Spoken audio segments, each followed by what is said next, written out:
Olá, meu nome é Paula Castro, eu sou alergista e imunologista da Clínica Cross e hoje a gente vai mudar um pouquinho o tema, a gente vai falar um pouco sobre endocrinologia. Nós temos aqui na clínica também dois endocrinologistas excelentes que atendem, então a gente vai falar um pouco sobre a saúde da mulher hoje, a menopausa, a osteoporose e hoje eu trouxe para vocês a doutora Marise Lazarete Castro para conversar sobre tudo isso com a gente. Doutora Marise, por favor, se você puder se apresentar para todo mundo. Pois não. Eu quero primeiro agradecer o convite de estar aqui participando desse Crosscast na Clínica Cross, onde eu trabalho há mais de 28 anos, fazendo aqui endocrinologia. Eu sou médica endocrinologista, me formei na Faculdade de Medicina do ABC e fiz minha pós-graduação na Escola Paulista de Medicina, na Unifesp, onde eu atualmente sou professora, né? E lá agora eu acabo orientando os residentes e os pós-graduandos na área de osteometabolismo, doenças osteometabólicas. E aqui na Clínica Cross eu faço o papel da endocrinologista da clínica. E, doutora, conta um pouquinho só, esse podcast é mais para os nossos pacientes. Então, explica um pouquinho o que é a área da endocrinologia. Boa pergunta, Paula. Existe uma grande confusão, porque endocrinologia é uma palavra que não diz muito, né, a especialidade. Diferente de cardiologia, de alergia, a endocrinologia lida com os hormônios do nosso corpo, que são as substâncias endócrinas, são as substâncias que caem no sangue e vão ter uma ação praticamente em todos os órgãos do nosso corpo, né? Então, são glândulas que produzem esses hormônios que vão atuar na circulação em vários tecidos. Então, é uma especialidade que lida praticamente com o equilíbrio hormonal de todo o nosso organismo. Que legal, nossa, e super importante, né? É uma área muito importante. Então, legal que você trouxe isso.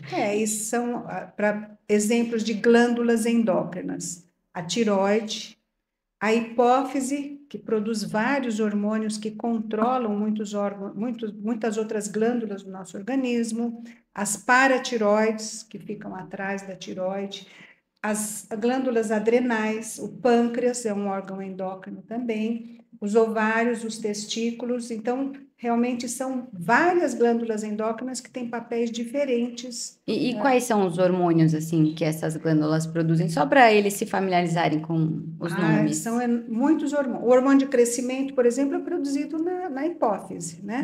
A Uhum. prolactina, que é o hormônio que regula a amamentação durante a lactação, produzido na hipófise. E a hipófise também regula a tiroide, que produz os hormônios tiroidianos, né? Ou Uhum. a tiroxina. As paratiroides não são reguladas pela hipófise, elas são reguladas pelo cálcio sanguíneo. E a hipófise também controla as glândulas adrenais, que produzem o cortisol, né, que é o glicocorticoide, produz a adrenalina, né, Muita coisa, e né? os hormônios também dos ovários e do testículo, que são os hormônios sexuais. Testosterona, estradiol, a progesterona. Então, uma gama enorme de hormônios que a gente cuida dentro da endocrinologia, que também cuida do diabetes, né? O diabetes, por exemplo, Verdade. é uma doença endócrina causada por uma alteração na atividade da insulina que é produzida pelo pâncreas, né? Então, o diabetes também faz parte da endocrinologia, assim como a obesidade hoje em dia, e a Uhum. gente está presenciando agora uma revolução no tratamento da obesidade, né? Com drogas Sim, bastante muitos lançamentos, eficazes, né? né? Drogas novas que um sucesso muito grande no tratamento da obesidade, que é uma doença do nosso século, né? Que legal. E, assim, fazendo um paralelo com a imunologia, realmente é algo que sempre tem que estar em equilíbrio, né? Tem várias funções no nosso corpo, e para o corpo funcionar bem, tem que sempre estar regulada, né? Regular, eu acho que é a palavra aqui, né? Então, vamos agora entrar um pouquinho na saúde da mulher, né? E aqui um pouquinho mais, assim, na parte de envelhecimento, né? Também, envelhecimento saudável. Explica pra gente como que é definida a menopausa. Então, menopausa, existe uma certa confusão nos termos e é incrível como as mulheres também desconhecem o que é a menopausa. As mulheres passam por diferentes etapas, né, na vida delas, etapas biológicas. Então, desde o nascimento, a menina já nasce então com os ovários e que tem um número fixo lá de óvulos. Esses óvulos vão no futuro gerar os bebês, né, justamente pela fecundação. Quando ocorre a fecundação do espermatozoide com esse óvulo, ocorre o bebê, o ovo que vai se depositar no útero e ele vai crescer.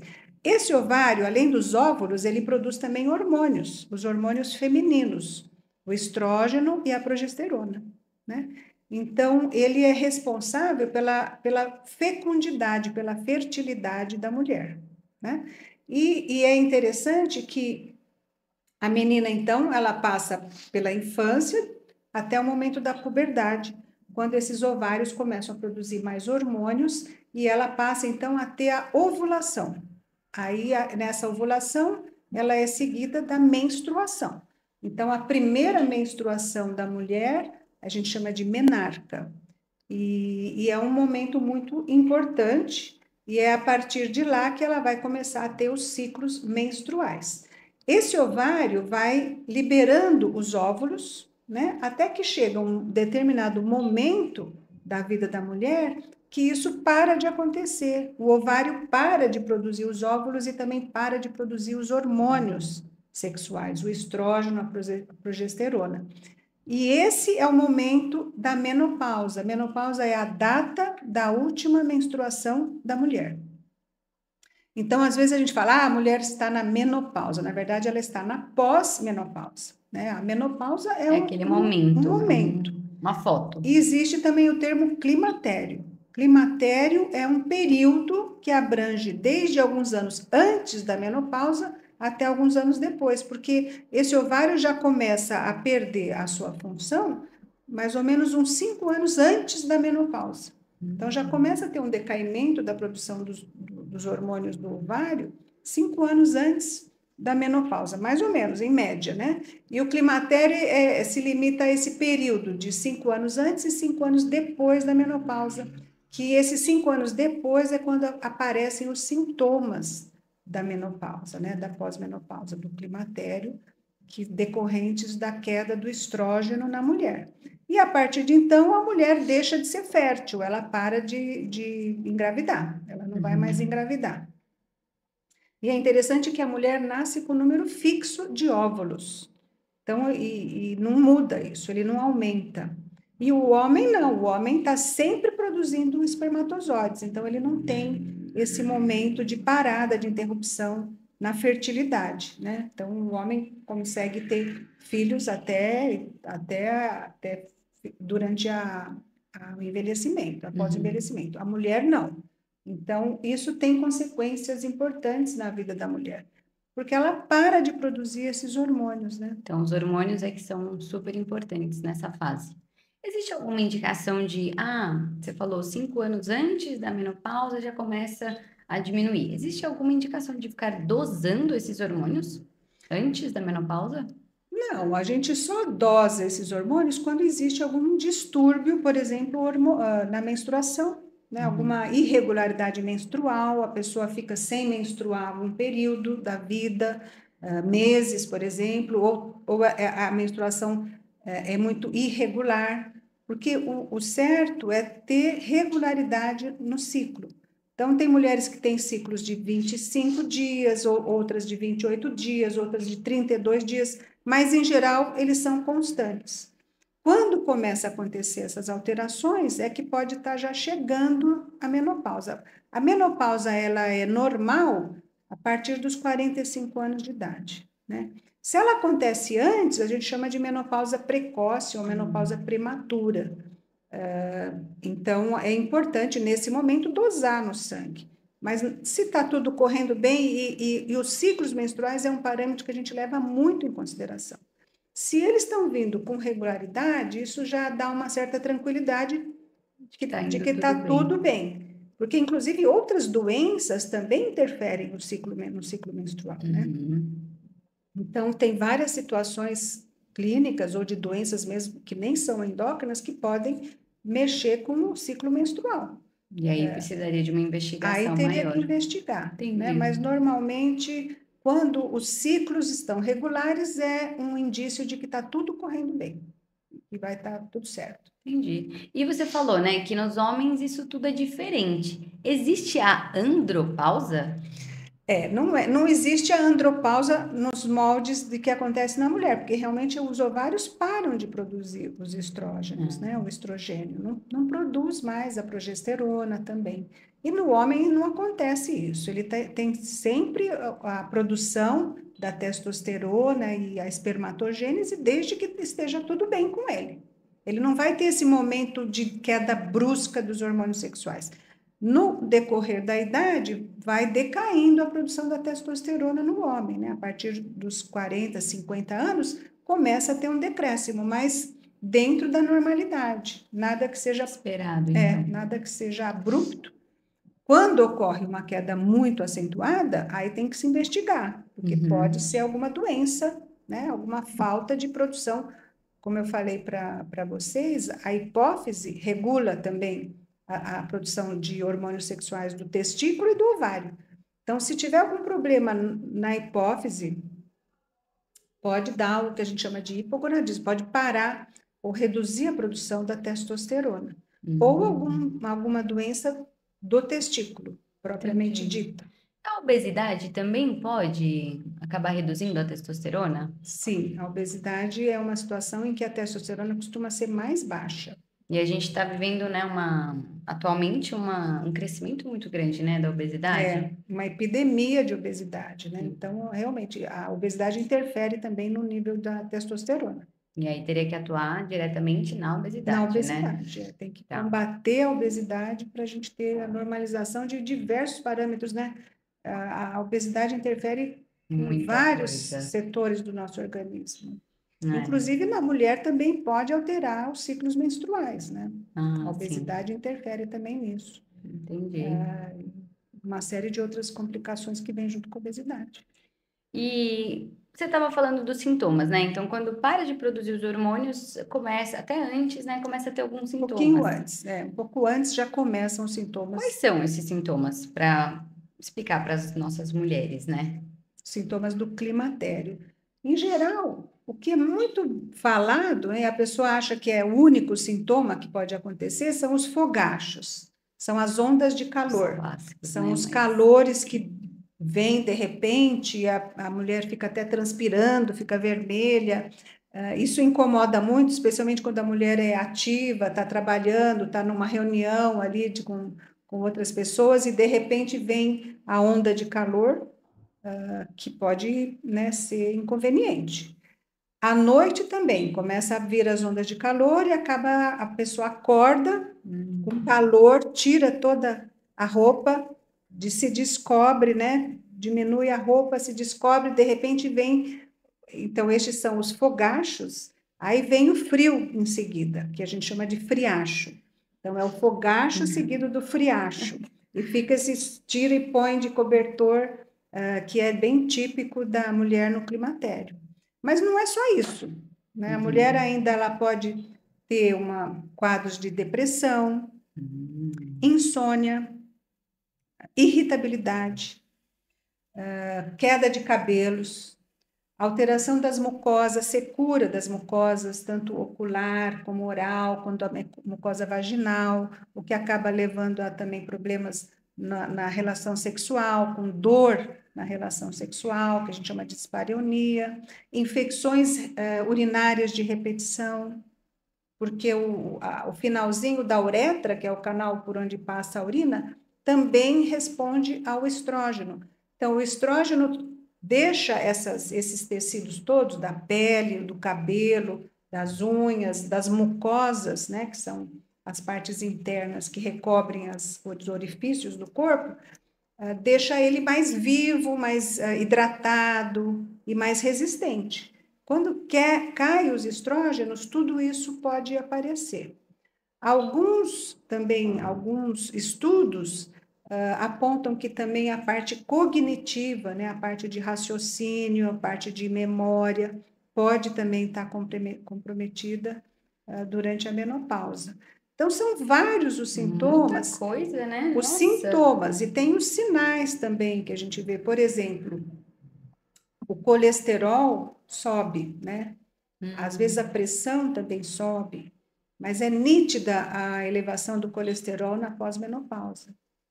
Então, um conjunto de alterações que acontecem, e muitas vezes a mulher acha que é só o fogacho, que se ela não tem o fogacho, ela não está sentindo nada. Ela não associa esses outros sintomas à menopausa. Então, E, na super verdade, é um importante. conjunto. E o que é interessante também, Paula, é que os homens não têm ideia também do que é a menopausa. Né? E que a mulher está passando por esse momento de vida, que muitas vezes também coincide com a saída dos filhos de casa, então a tal da sensação do ninho vazio, né, que vem junto com a menopausa, e às vezes a sensação de que ela não é mais fértil, como se ela não fosse mais útil também, né? E vem um quadro depressivo associado. Então, são várias alterações, tanto corporais, hormonais, quanto psicológicas que acontecem nessa mulher, e também porque muitas vezes isso também representa um envelhecimento, é uma virada na vida que está sempre associada também ao envelhecimento. Então, é um momento que a mulher precisa de muito cuidado, de muita atenção, e o marido precisa ter a sensibilidade de perceber Entender, né? de entender que essa é uma outra fase da vida da esposa dele, né, da mulher dele. Poxa vida, realmente muita coisa, né, que acontece, muitos Muita coisa. sintomas. E aí é realmente importante nessa fase começar a passar com um médico, né? Você falou que o colesterol aumenta, a pressão, não só isso, né? Todos os outros sintomas que são super importantes passar com um endocrinologista, né? Sim, o endocrinologista é um dos médicos que mais estuda isso, né? É a endocrinologia ginecológica. E também, obviamente, o ginecologista, Sim. que também, em geral, está preparado para atender a mulher no climatério, né? E aí vem também a dúvida em relação à reposição hormonal. Sim, minha próxima pergunta é quando que tem indicação de você tratar esses sintomas, né? Tratar tudo isso. Então, isso tem algumas correntes, né, que variam em relação essa ideia, né? A reposição hormonal, na minha opinião, ela deve ser sempre indicada desde que não hajam as contraindicações. Então, quais seriam as contraindicações mais importantes? Câncer de mama, né? Na própria paciente, se ela já teve, ou em familiares de primeiro grau, mãe, irmãs, que tem, então mostra que tem um risco aumentado de câncer de mama, né? Aí é uma situação em que você tem que avaliar e provavelmente acaba não se animando muito a fazer a reposição hormonal nessa mulher. Uma outra situação que também requer mais cuidado é no tromboembolismo, risco de tromboembolismo. Então, pessoas que têm um risco aumentado, que já tiveram fenômenos tromboses venosas, a trombose pulmonar, né, embolia pulmonar, por conta de uma trombose, muitas vezes associadas à pílula anticoncepcional, também tem que tomar mais cuidado com a reposição hormonal. E aqui você está falando repor qual hormônio? Eu estou falando de repor o estrógeno, Tá. ou estrogênio, como queira, que é o hormônio feminino que é produzido pelo ovário. Que é o que cai, né, na É o menopausa. que cai na menopausa, exatamente. Cai a estrógeno e a progesterona, que é produzida sempre que a mulher ovula. Como ela não ovula mais, não vai produzir a progesterona. Mas se a gente for, assim, o benefício da reposição é quando a gente repõe com estrógeno. Tá.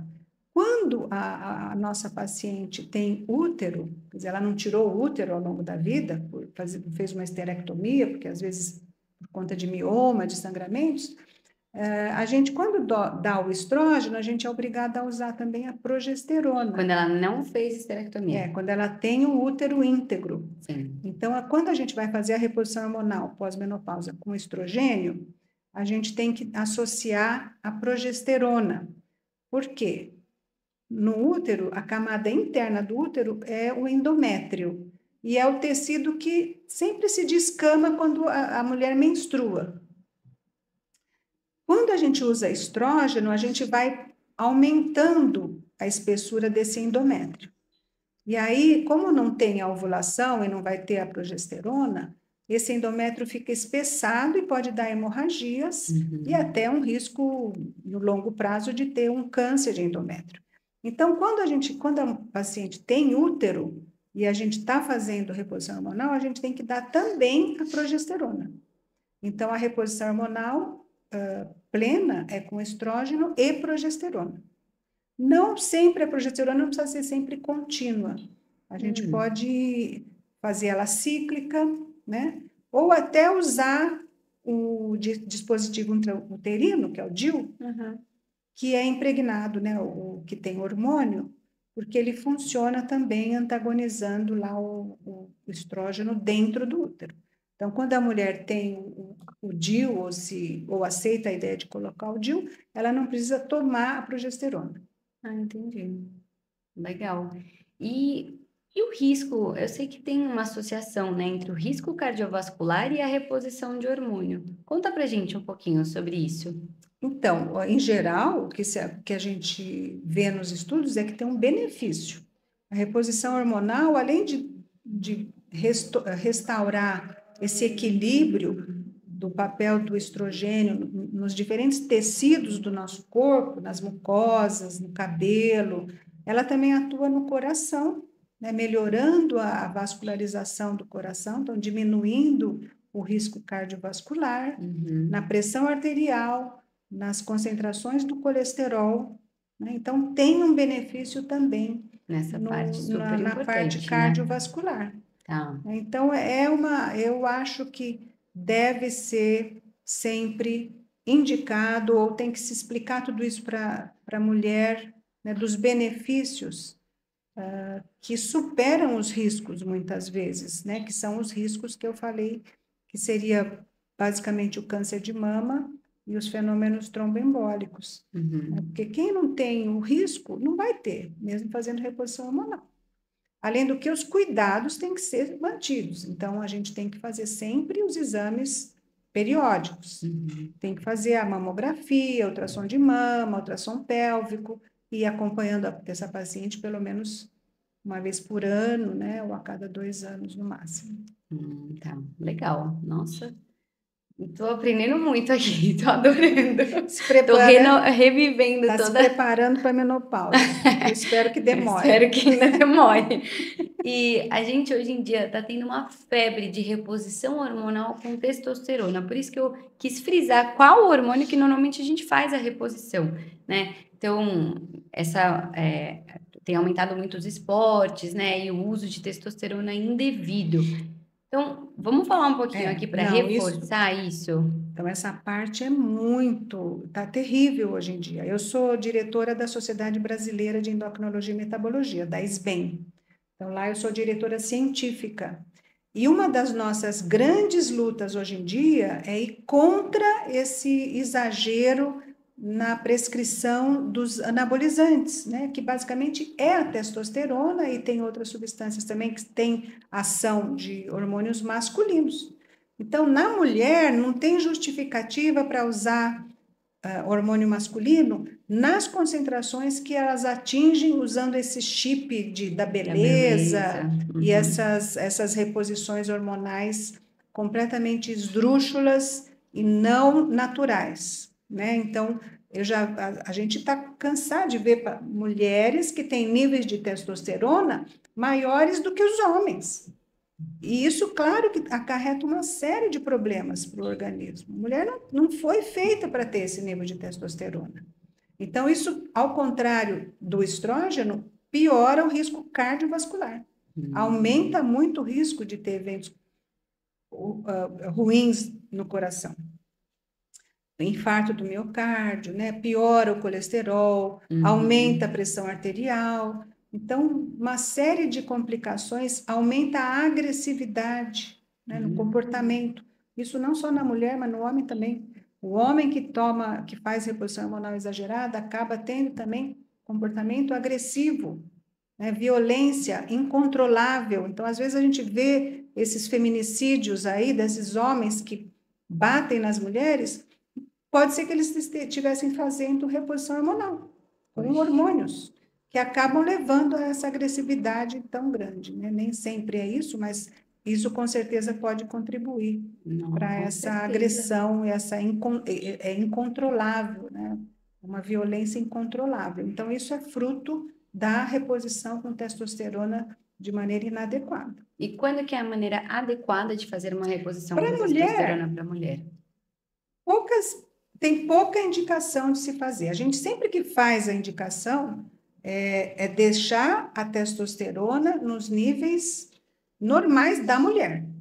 Normais para uma mulher, né? Para uma mulher, que as concentrações são 10 vezes mais baixas do que a dos homens. Então, a única indicação para fazer reposição hormonal com estrogênio na mulher... Com testosterona, né? Com testosterona é no desejo sexual hipoativo da mulher na pós-menopausa.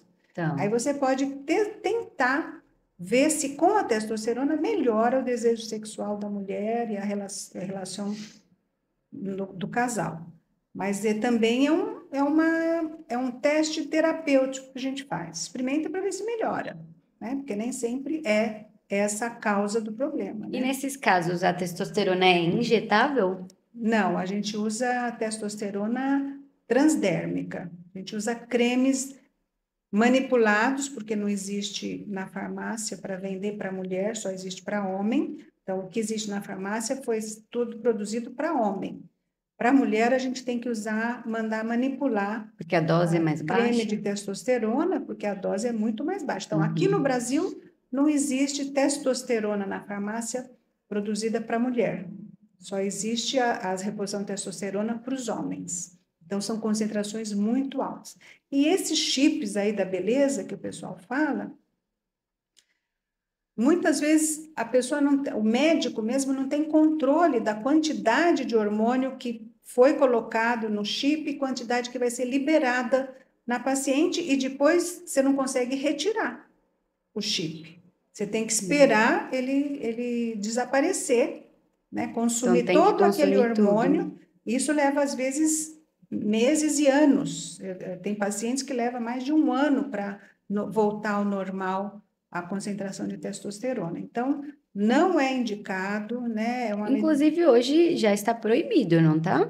Está proibido, mas a gente sabe que o pessoal que ainda continua e as pessoas se deixam seduzir por essa história, né? De que vai a beleza eterna, né? Vai ficar mais forte, mais bonita, vai emagrecer. Não é verdade, né? Os efeitos colaterais, os malefícios superam em muito as vantagens de fazer esse tipo de tratamento. É muito perigoso. Você costuma pegar muito caso de gente que está repondo indevidamente? Muitos casos, hoje em dia, muitos casos. E são pessoas, assim, a gente vê que a paciente ou o paciente são pessoas esclarecidas, mas elas se deixam levar por essa ideia da juventude eterna. Né? Que você falou, né, que a menopausa acaba afetando essa ideia, né? Eu estou envelhecendo, tudo começa a mudar. Então, oferecem não é um milagre, né? Mas oferecem talvez uma ajuda para isso e uma alternativa para isso, né? Mas é uma venda não verdadeira, né? Como é que fala? É uma propaganda enganosa. Propaganda enganosa. É uma propaganda enganosa. Não vai... A juventude não é eterna. E a gente sabe que envelhecer faz parte da vida, né? E que a gente tem que envelhecer com saúde. Então, é isso que a gente quer. E fazendo esse tipo de procedimento, ao contrário, né? Você perde a saúde. Você falou do risco cardiovascular, né? Imagina isso. Sim. As pessoas começam a usar. Legal. E agora vamos entrar um pouquinho em uma das consequências da menopausa, que é a osteoporose, uma das doenças que você, né, falou, né, que é a sua especialidade. Então, o que é a osteoporose? Primeiro de tudo. A osteoporose também é uma consequência da menopausa, né? Então, por isso que a mulher é a maior vítima da osteoporose, embora os homens também venham a ter osteoporose, só que eles têm a osteoporose mais tardiamente. Então, a mulher, depois, assim que o ovário para de produzir o estrógeno, ela começa a perder rapidamente massa óssea, começa a ser desmineralizado esse osso, porque o estrógeno ele é importante também para o osso. Então, na falta do estrógeno, esse osso começa a ser descalcificado. E ele chega num ponto que acaba acontecendo as fraturas. Então, a osteoporose é exatamente isso. É uma deterioração do osso a ponto dele se quebrar quase que espontaneamente, né? Ou com traumas mínimos. Então, a gente vê, por exemplo, fraturas quando a pessoa cai ao chão, da própria altura, que a gente já está tropeçando, cai no chão, teoricamente ela não deveria quebrar nada. Mas na mulher na pós-menopausa ocorrem as fraturas, e a primeira delas é a fratura de punho, porque ela cai e se apoia no chão para não bater o rosto, e é nessa hora ela fratura o punho, às vezes os dois, ela quebra os dois punhos.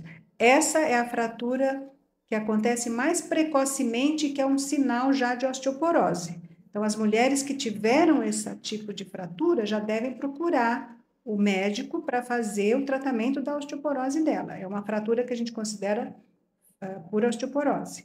Mas podem acontecer as fraturas vertebrais, que também são espontâneas, então a vértebra é um cilindrinho que fica empilhado, né, e forma a coluna vertebral. Então, são vários cilindros que estão ali empilhadinhos e que fazem a gente ficar na postura ereta, né? E atrás dela, por trás, passa a medula espinhal, que são os nervos todos que saem do cérebro e vão se distribuir pelo corpo, eles passam atrás da coluna vertebral. Essas fraturas, que podem ser às vezes espontâneas, às vezes a pessoa espirra e fratura uma vértebra. Nossa, fácil assim. Ou, por exemplo, está sentada no carro, passa numa lombada, a hora que dá o tranco, fratura uma vértebra. Ou leva um abraço, como uma paciente minha que passou a semana passada, levou um abraço do marido e fraturou 3 vértebras. Nossa. Né? Então, é muita fragilidade. E a fratura que acontece mais tardiamente na osteoporose é a fratura de quadril, aquela fratura que aparece lá na pessoa mais velha, né, mais idosa, depois dos 70, 75 anos, 80 anos, quando a pessoa está caminhando, cai e quebra o fêmur, né? E aí essa fratura tem que ir para a cirurgia, tem que ser operada, tem que pôr prótese, porque senão a pessoa não volta a andar. Então, a osteoporose é essa doença que leva a essa fragilidade óssea e acontece na menopausa porque o estrógeno é muito importante para o osso, para manter essa saúde óssea adequada. Né? É aquele equilíbrio que a gente falou, né? Mantém o equilíbrio porque o osso, o tecido osso, ele está sempre sendo renovado. Então, o nosso osso não é o mesmo que a gente carrega desde que nasceu. Ele já foi renovado algumas vezes ao longo da vida. Então, existem células que destroem o osso deteriorado, o osso que tem microfraturas, o osso que está velho. Ele retira esse osso e uma outra célula vai lá e põe osso novo, produz osso novo, que vai ser depois mineralizado, vai ser endurecido. Então, ao longo da vida, a gente tem esse processo continuadamente. Quando acontece a queda dos estrogênios, essa célula que retira osso fica muito ativada e ela começa a retirar muito osso. Porque se a gente for pensar, Paula, na natureza, né, se fosse depender só da natureza, o ser humano morreria entre 45 e 50 anos de idade. Então, as mulheres, né, provavelmente lá na idade da pedra, morriam antes de chegar na menopausa. Isso acontecia até o século passado. Começo do século passado, a expectativa de vida era 45, 50 anos na Europa. Agora é 80, 90, dependendo dos países. E aqui no Brasil também a expectativa de vida está aumentando. Né? Então, a osteoporose passou a ser um problema de saúde quando a gente começou a atingir né, uma longevidade maior. A gente consegue viver mais, portanto, a osteoporose passou a ser um problema, né, e que a gente pode mitigar essa perda fazendo a reposição hormonal na pós-menopausa. Então, é mais uma vantagem da reposição hormonal. Entendi. Você consegue postergar essa perda rápida que acontece na pós-menopausa. Então, antes de você ter uma osteoporose, né? Antes de Antes, ter, uma prevenção. Isso. A reposição Entendi. hormonal, ela tem essa função de prevenir a osteoporose também. Legal. E como que é feita a investigação da osteoporose? Então, a gente tem um exame que chama-se densitometria óssea. Quando a mulher está chegando lá na pós-menopausa, e tem fatores de risco para a gente suspeitar de uma osteoporose, a gente pede um exame de densitometria óssea, que vai nos medir a densidade desse osso. Baseado nessa medida, a gente sabe se a paciente tem risco maior de fraturas ou não, né? Quando a paciente já teve a fratura, aí é inquestionável que ela tem osteoporose. Não vai precisar nem da densitometria para a gente saber isso. E são essas fraturas que você falou, Essas né? fraturas. As fraturas osteoporóticas é a fratura de punho, né, a fratura vertebral, as fraturas de húmero, de braço, aqui do braço, especialmente aqui na região do ombro, as fraturas de fêmur, aqui da bacia, né, do quadril, e as de costela. E aí essas fraturas, a partir da menopausa, você já diagnostica com Já osteoporose. diagnosticou uma osteoporose estabelecida, quer dizer, não preciso nem fazer um exame para saber que ela tem osteoporose.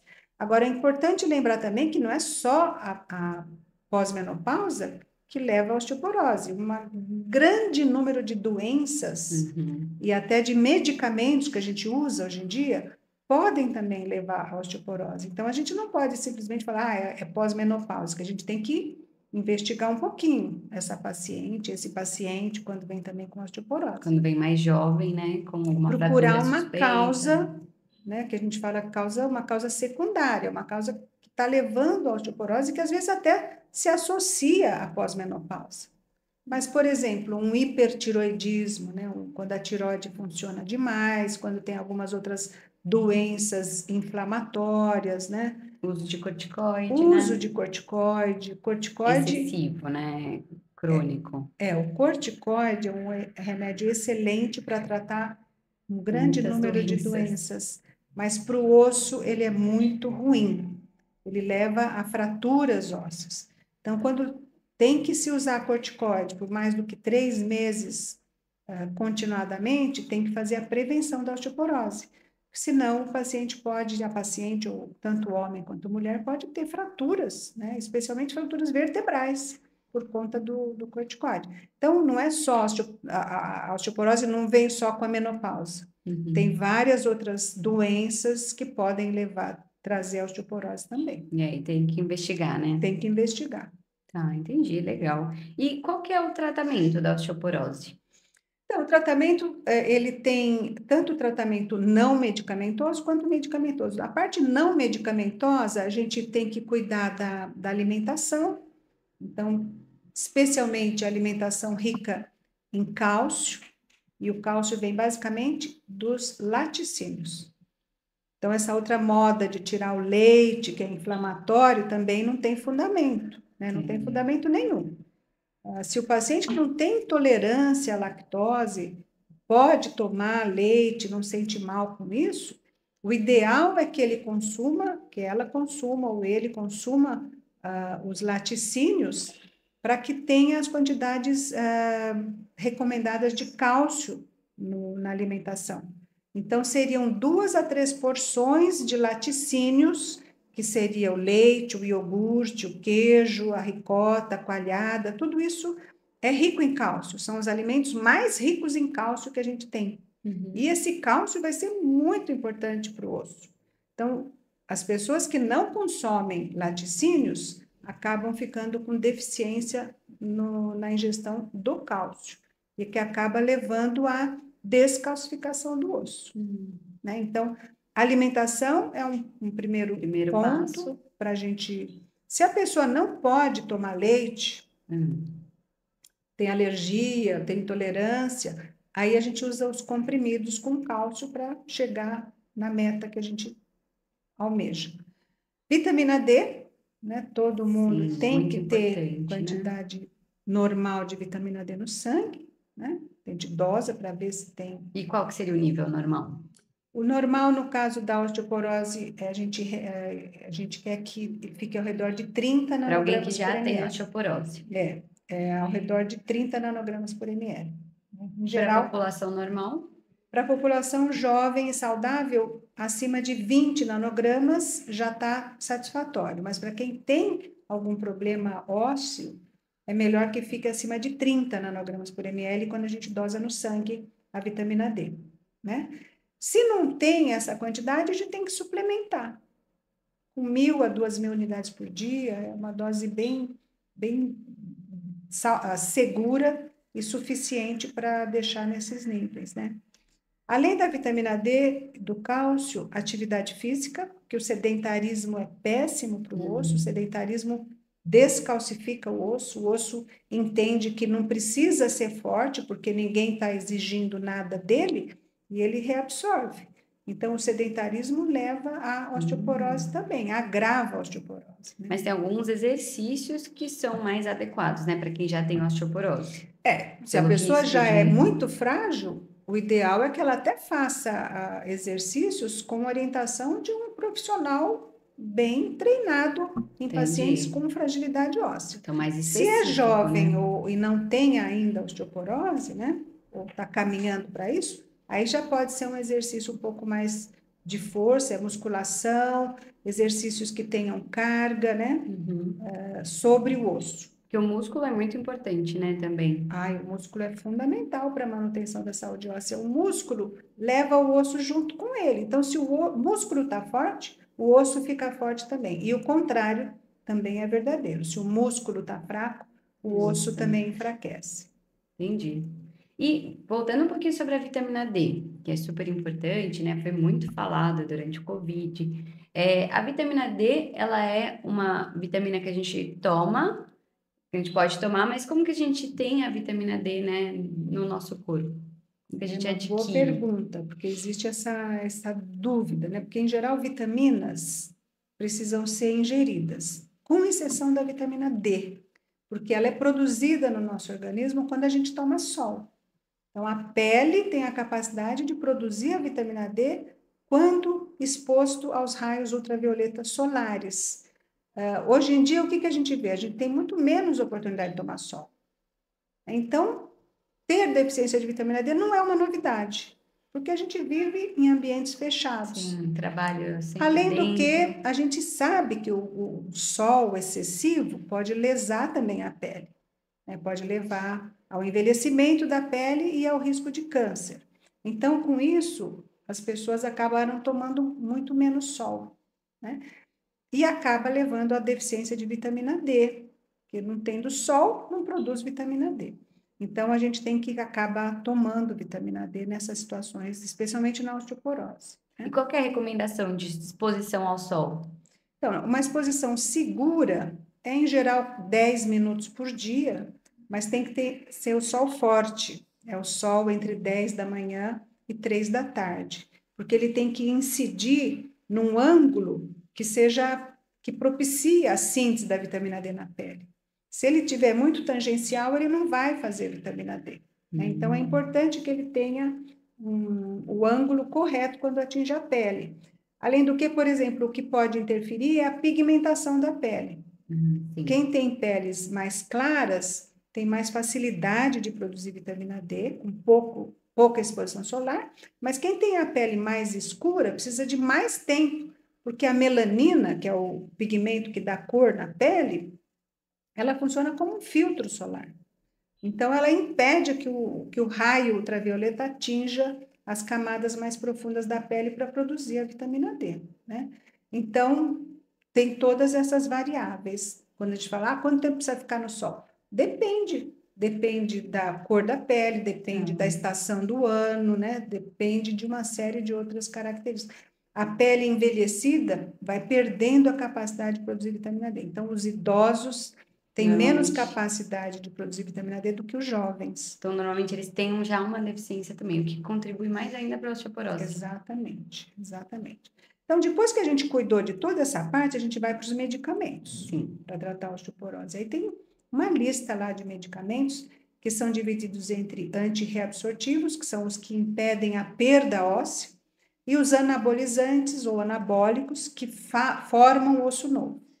Então, em geral, se a gente está falando da mulher na pós-menopausa, nessa fase inicial, a gente quer que ela não perca osso. Então, a gente usa os antirreabsortivos, que são os bisfosfonatos e o denosumab.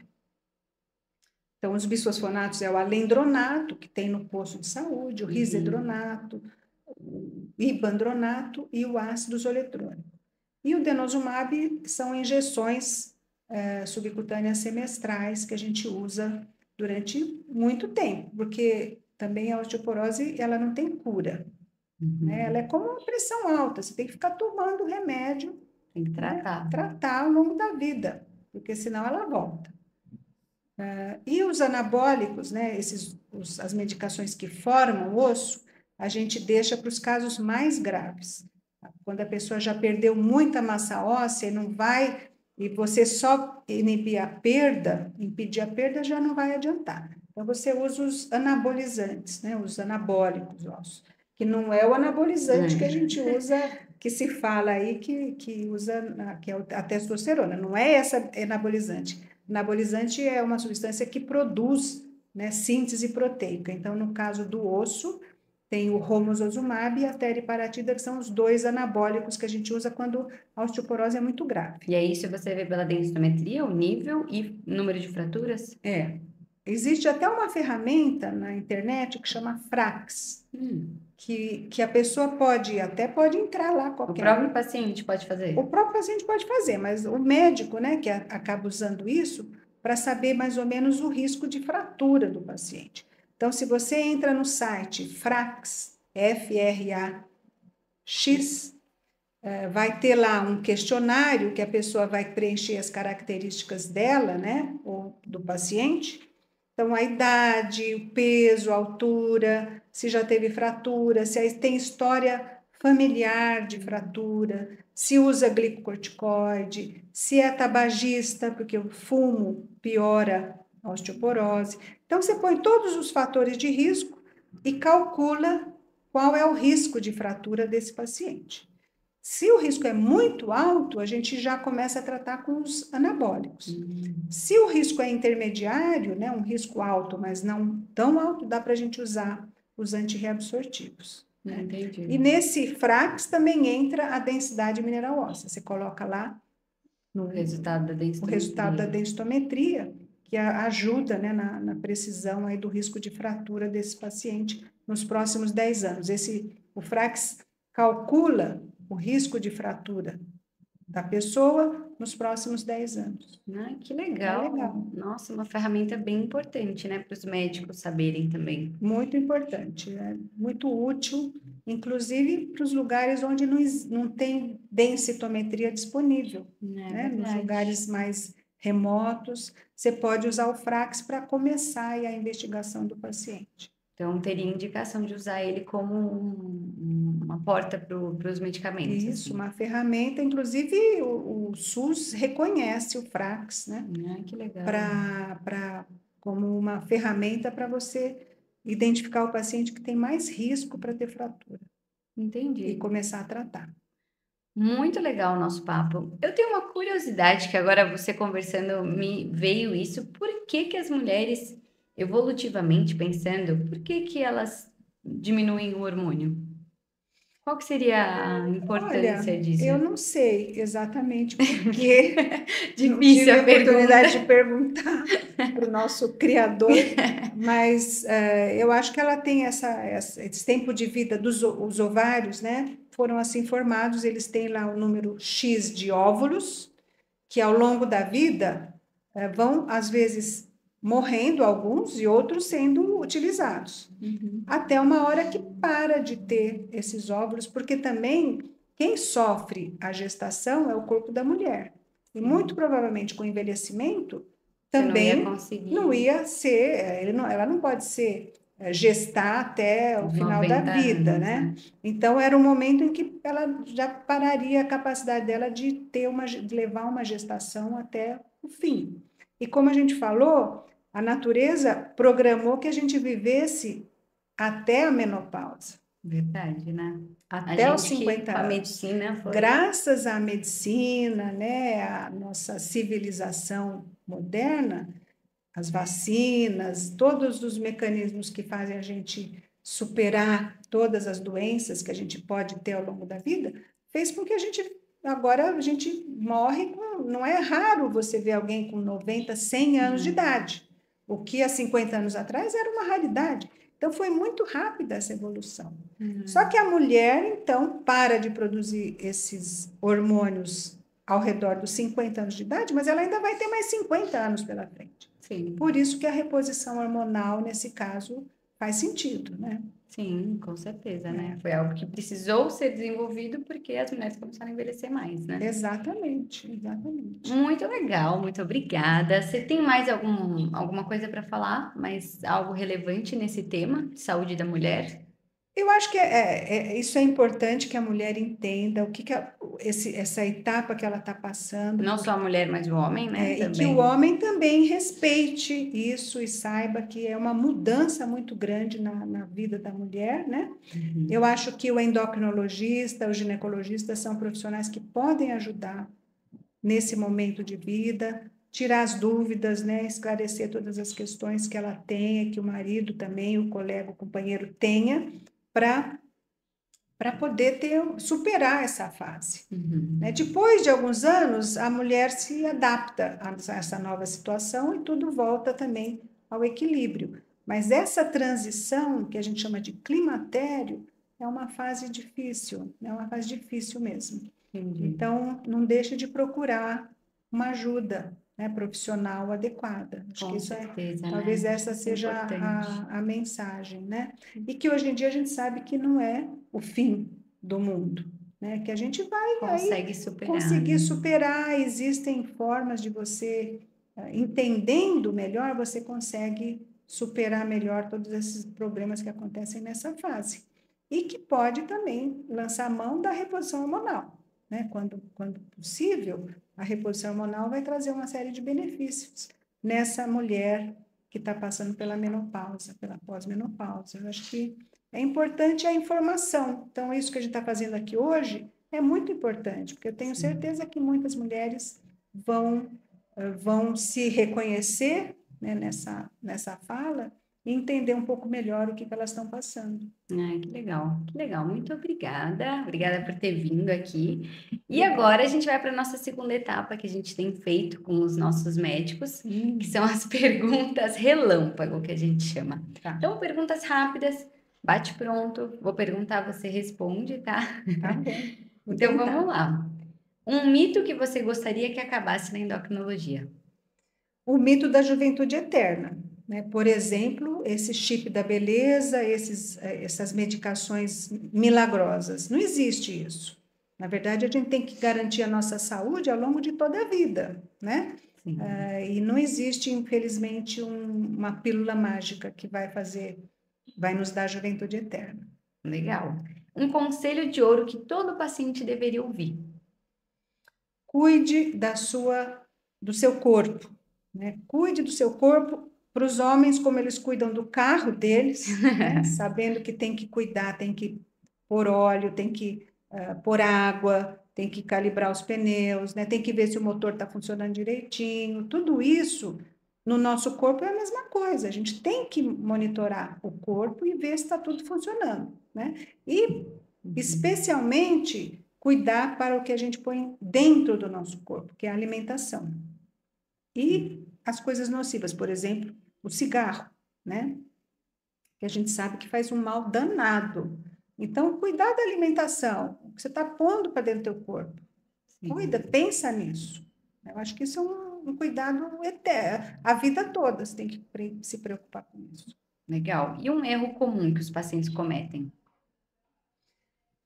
Um erro comum, achar que vitaminas e suplementos alimentares também em excesso vão resolver a vida deles. Não vai acontecer isso.